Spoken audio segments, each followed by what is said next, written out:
وہ اپنے بازو میں چھوٹی سی ٹوکری لٹکائے، پودوں کے پاس جا کر ان میں لگے پھول چن چن کر اپنی ٹوکری میں رکھتے تھی۔ رنگ برنگے پھولوں کے درمیان پھرتی وہ خود بھی کسی پھول سے کم نہ تھی، پھولوں کی طرح نرم و نازک اور خوبصورت۔ ایسا لگ رہا تھا کہ وہ جس بھی پھول کے پاس جاتی اس کا رنگ چرا کر اپنے چہرے میں بھر لیتی۔ وہ ہلکی آواز میں پھولوں اور پودوں سے نہ جانے کیا باتیں کرتی اور اپنی بات پر خود ہی مسکرا دیتی، تو کوسے قضا کے رنگ اس کے چہرے پر بکھرے بہت ہی بھلے لگتے۔ ہلکی پھلکی ہوا میں جھومتے پودے دیکھ کر احساس ہوتا کہ وہ اپنی خوش قسمتی پر نازاں تھے، کیونکہ پھولوں سے بھی پیاری لڑکی ان کے بیچ میں کھڑی تھی۔ وہ پگڈنڈی پر چڑھی تو ارد گرد کھڑے لمبے پودے اس کے سامنے جھکنے کو بےتاب ہو گئے۔ پگڈنڈی سے آگے بنے چھوٹے سے باغ میں لگے رنگ برنگے پودے دیکھ کر وہ بے انتہا خوش ہو گئی۔ اس نے باغ میں کھڑے ہو کر اپنی آنکھیں بند کیں اور چھوٹے چھوٹے رنگ برنگی پھولوں کی خوشبو سونگھنے لگی۔ اس کے چہرے پر پھیلی معصومیت دیکھ کر پھول بھی شرما کر ایک دوسرے میں چھپنے لگے۔ وہ مزید پھول توڑنے کے لیے آگے بڑھی، مگر اس کی نظر ٹوکری پر پڑی تو وہ مایوس ہو گئی، کیونکہ اس کی ٹوکری پھولوں سے بھر چکی تھی اور اس میں مزید پھول ڈالنے کی بالکل گنجائش باقی نہیں رہی تھی۔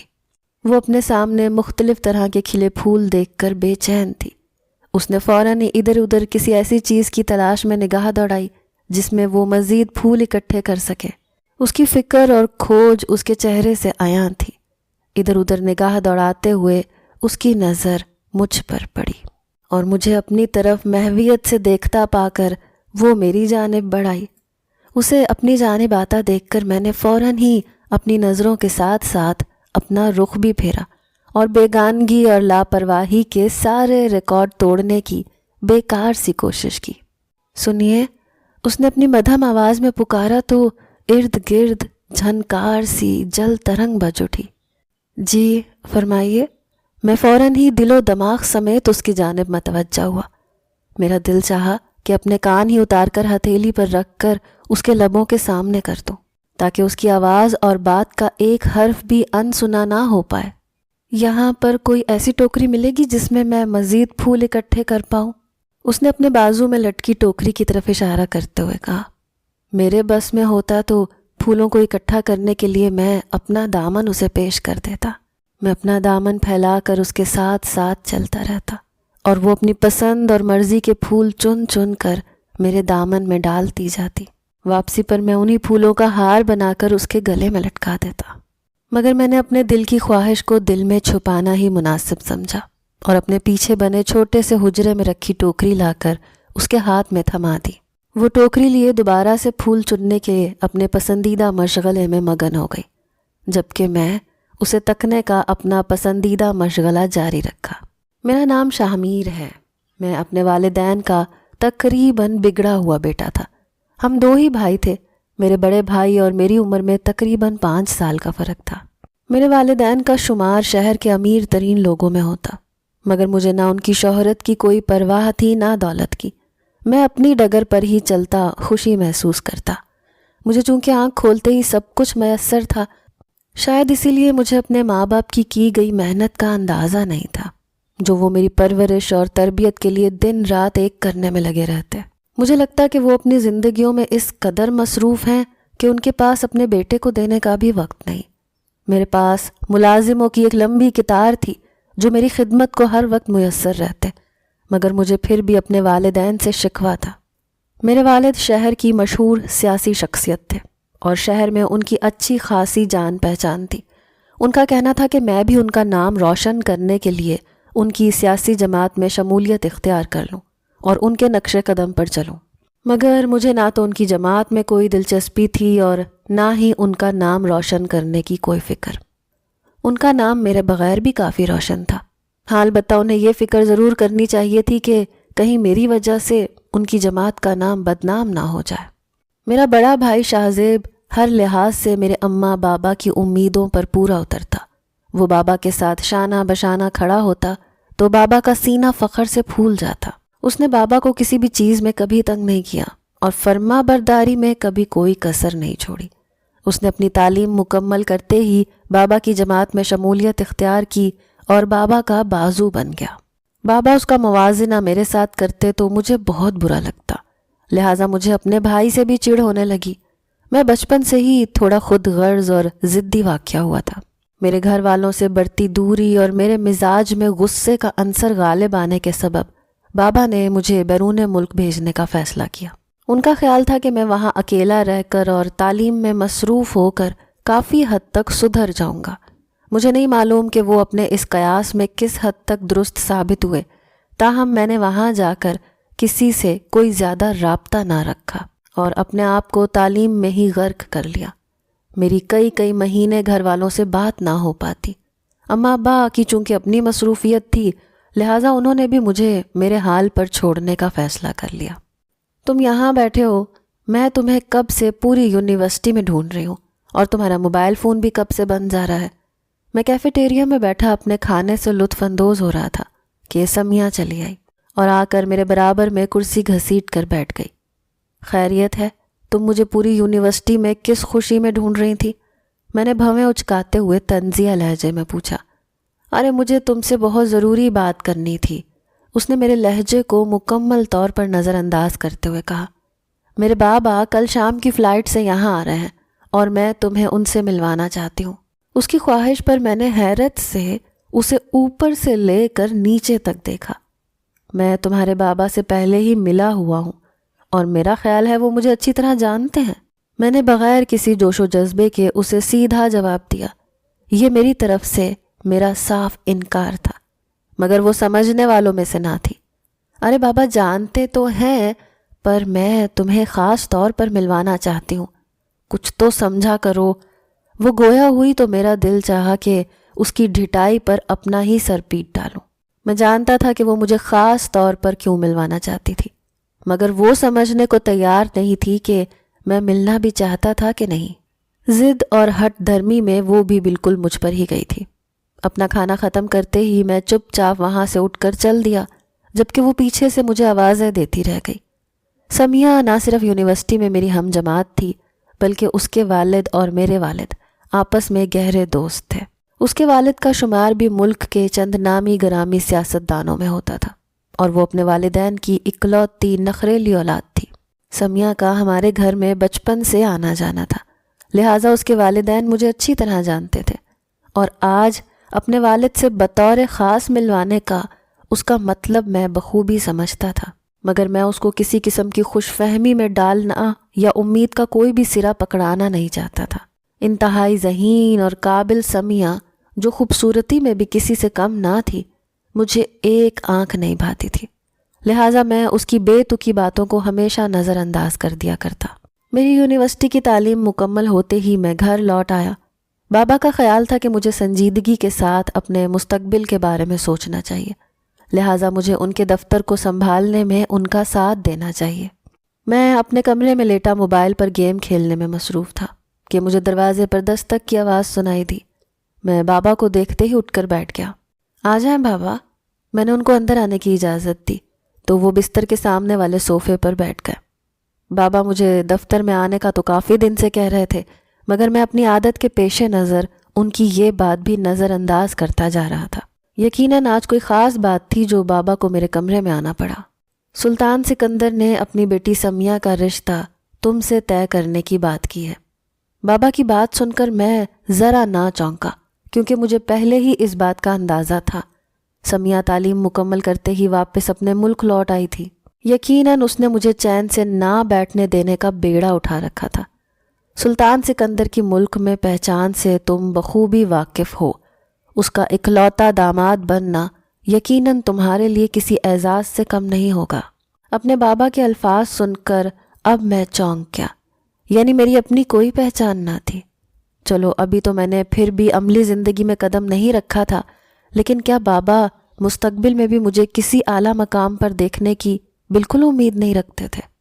میرے لیے اگر صرف سمیہ کا شوہر بننا ہی اعزاز تھا تو میں ایسے اعزاز سے باز رہا۔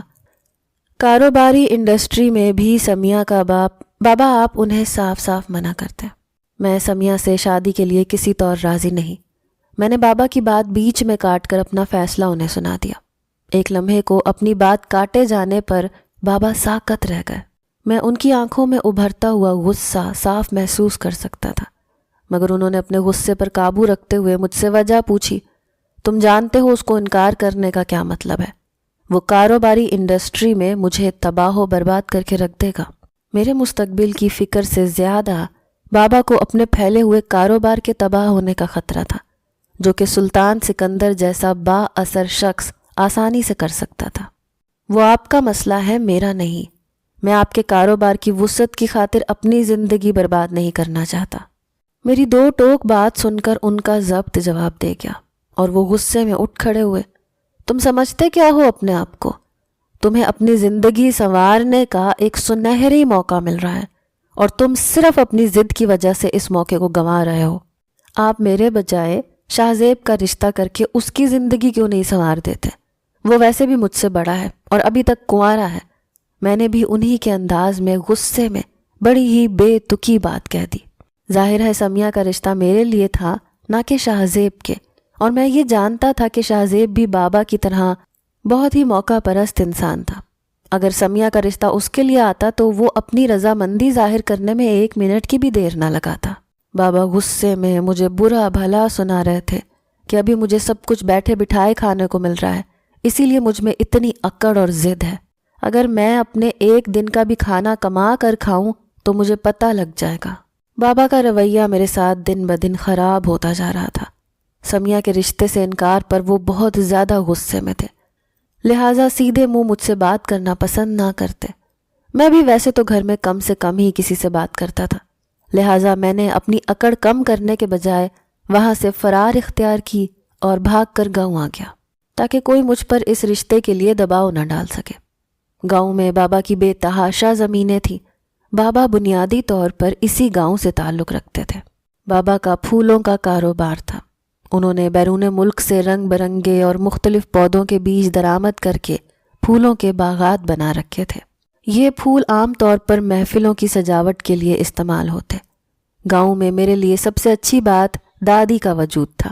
میں اپنی دادی سے بے حد پیار کرتا اور ان کی عزت کیا کرتا۔ شاید بابا اور اماں سے غصے کی وجہ بھی دادی ہی تھی، کیونکہ اماں بابا اپنی مصروف زندگیوں میں اکثر دادی کو نظر انداز کر دیا کرتے۔ ویسے تو دادی کو کسی چیز کی کوئی کمی نہ تھی، بابا نے ان کے لیے نوکروں کی ایک فوج رکھ چھوڑی تھی، مگر پھر بھی ان کو اس عمر میں جس توجہ اور چاہت کی ضرورت تھی وہ ان کو میسر نہ تھی۔ بابا کو اپنے پھیلے ہوئے کئی طرح کے کاروبار سے اتنی فرصت ہی نہیں ملتی کہ وہ گاؤں کا چکر لگا سکے۔ اماں اور شاہ زیب کا بھی یہی حال تھا، جبکہ میں اکثر گاؤں آ جایا کرتا۔ میں بچپن میں بھی زیادہ تر دادی کے پاس ہی وقت گزارا کرتا تھا۔ دادی مجھے دیکھتے ہی اپنی باہیں پھیلا لیتی اور سینے سے لگا لیتی۔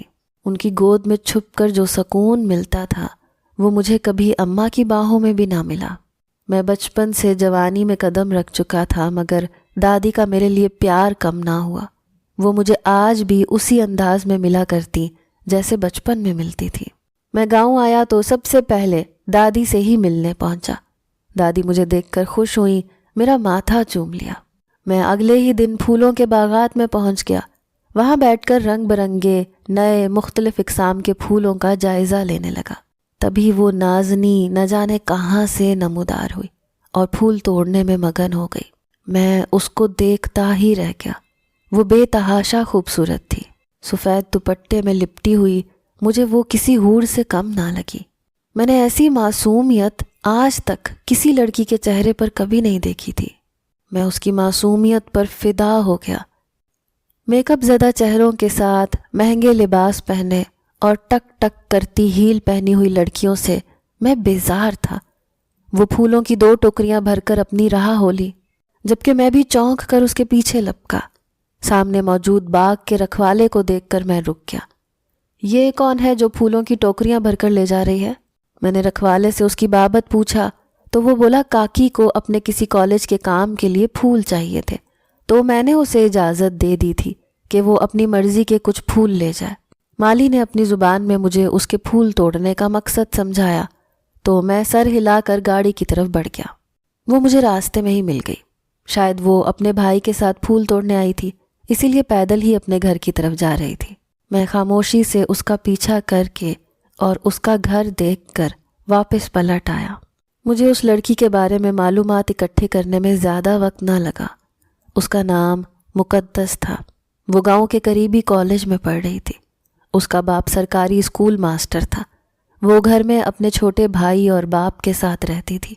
اس کی ماں کا 2 سال پہلے کینسر کے مرض سے انتقال ہو گیا تھا۔ میں نے اگلے ہی دن کالج سے واپسی پر اس کو روک لیا۔ بس نے اس کو بڑی سڑک پر اتار دیا تھا۔ وہاں سے گھر تک کا فاصلہ اس کو پیدل ہی طے کرنا تھا۔ میں نے گاڑی اس کے پیچھے لگا رکھی تھی۔ ایک سنسان گلی میں نے اس کو روک لیا۔ میں یہ چاہتا تھا کہ اکیلے میں وہ سکون سے 2 گھڑی میری بات سن لے۔ میری درخواست سن کر وہ رک گئی۔ میں نے بیچ سڑک پر کھڑے ہو کر اس سے اظہار محبت کیا تو وہ آنکھیں پھاڑ کر مجھے تکنے لگی۔ اس نے تو شاید مجھے پہچانا بھی نہ تھا۔ میری بات ختم ہوتے ہی وہ چل دی اور اس نے کوئی جواب دینا بھی مناسب نہ سمجھا۔ میں بھی کب چین سے بیٹھنے والا تھا۔ میں نے اگلے ہی دن دادی کو رشتہ لے کر اس کے گھر روانہ کر دیا۔ اس کا باپ اتنے معزز گھرانے سے رشتہ آنے پر حیران تھا، مگر اس نے انتہائی مناسب الفاظ میں دادی سے معذرت کر لی۔ اس کا کہنا تھا کہ مقدس کا پہلے ہی کہیں رشتہ طے تھا اور اس کی پڑھائی ختم ہوتے ہی شادی کرنے کا ارادہ تھا۔ میں اس کے باپ کی طرف سے انکار سن کر غیظ و غضب سے بھر گیا۔ ایسا کیسے ہو سکتا ہے کہ وہ میرے رشتے سے انکار کرے؟ شاہ میر بخت کے رشتے سے انکار کرنا اسے بہت مہنگا پڑ سکتا ہے۔ میں نے دادی کو کہا تو وہ سر پکڑ کر بیٹھ گئی۔ وہ جانتی تھی کہ میں غصے اور ضد کا کتنا پکا تھا۔ میں مقدس کے بس سے اترنے کی جگہ پر پہنچ گیا اور اس کے انتظار میں تھا۔ کچھ ہی دیر میں وہ بس سے اتر کر اپنے گھر کی جانب گامزن ہو گئی۔ میں نے گاڑی اس کے پیچھے لگا دی۔ آج میں نے احتیاط سے گاڑی کافی فاصلے پر رکھی ہوئی تھی تاکہ اس کو شبہ نہ ہونے پائے کہ کوئی اس کے پیچھے آ رہا ہے۔ ایک سنسان گلی میں پہنچ کر میں گاڑی بالکل اس کے پاس لے آیا۔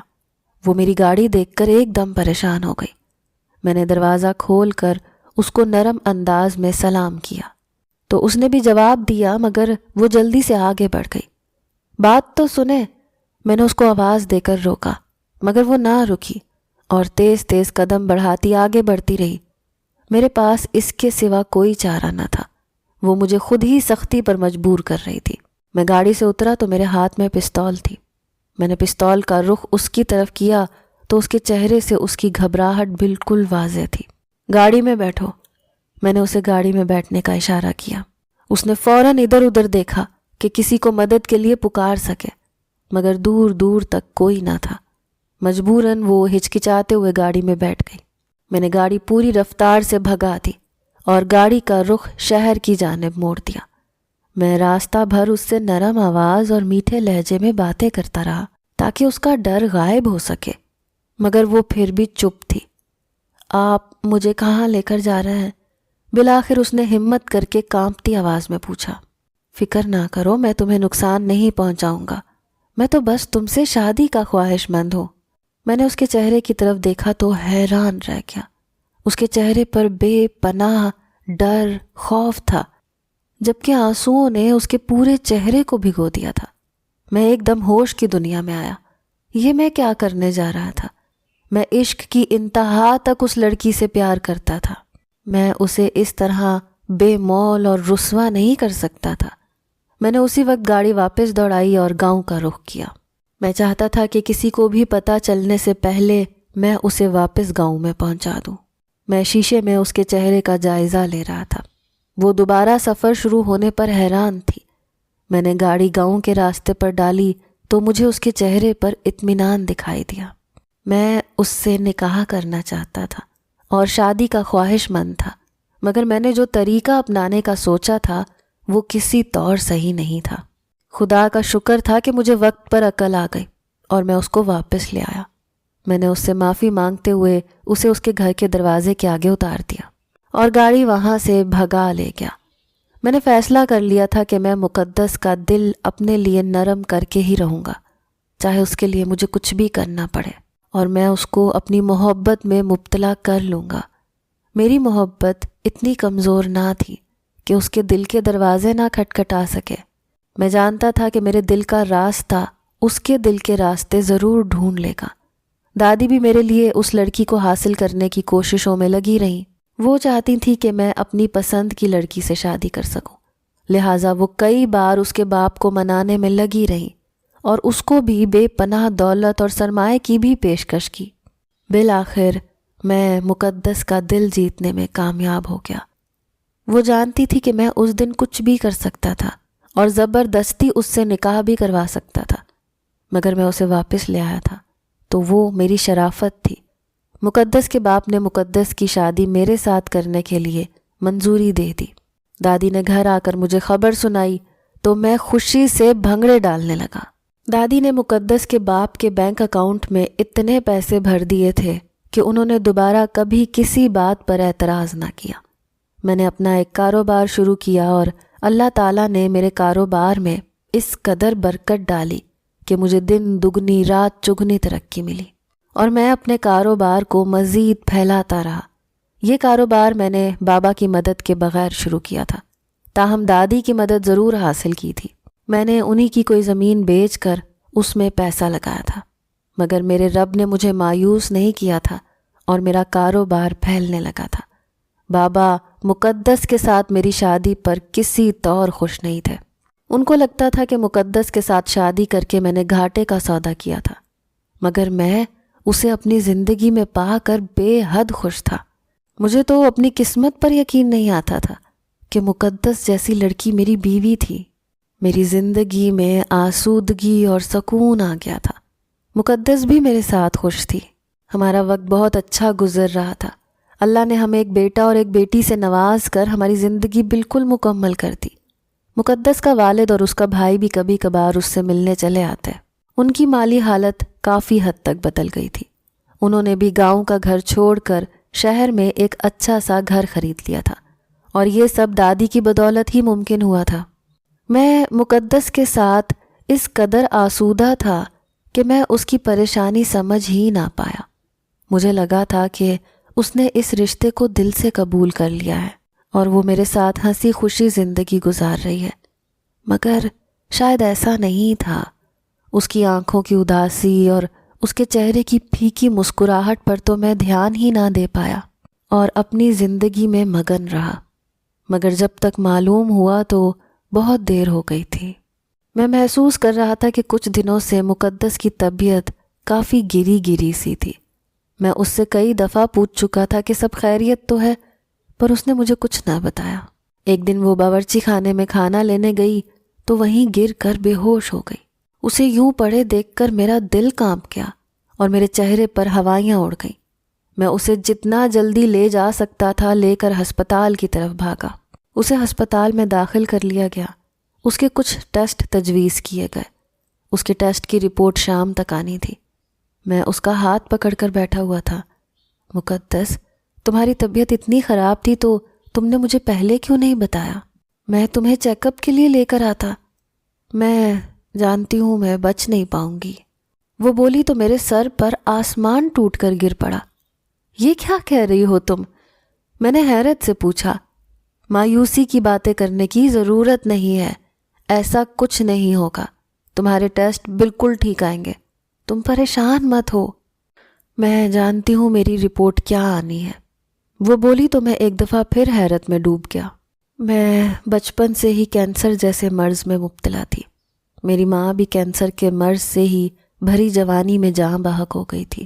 ابا نے اماں کے علاج میں کسی طرح کی کوئی کمی نہ ہونے دی، مگر ان کا مرض ناقابل علاج تھا۔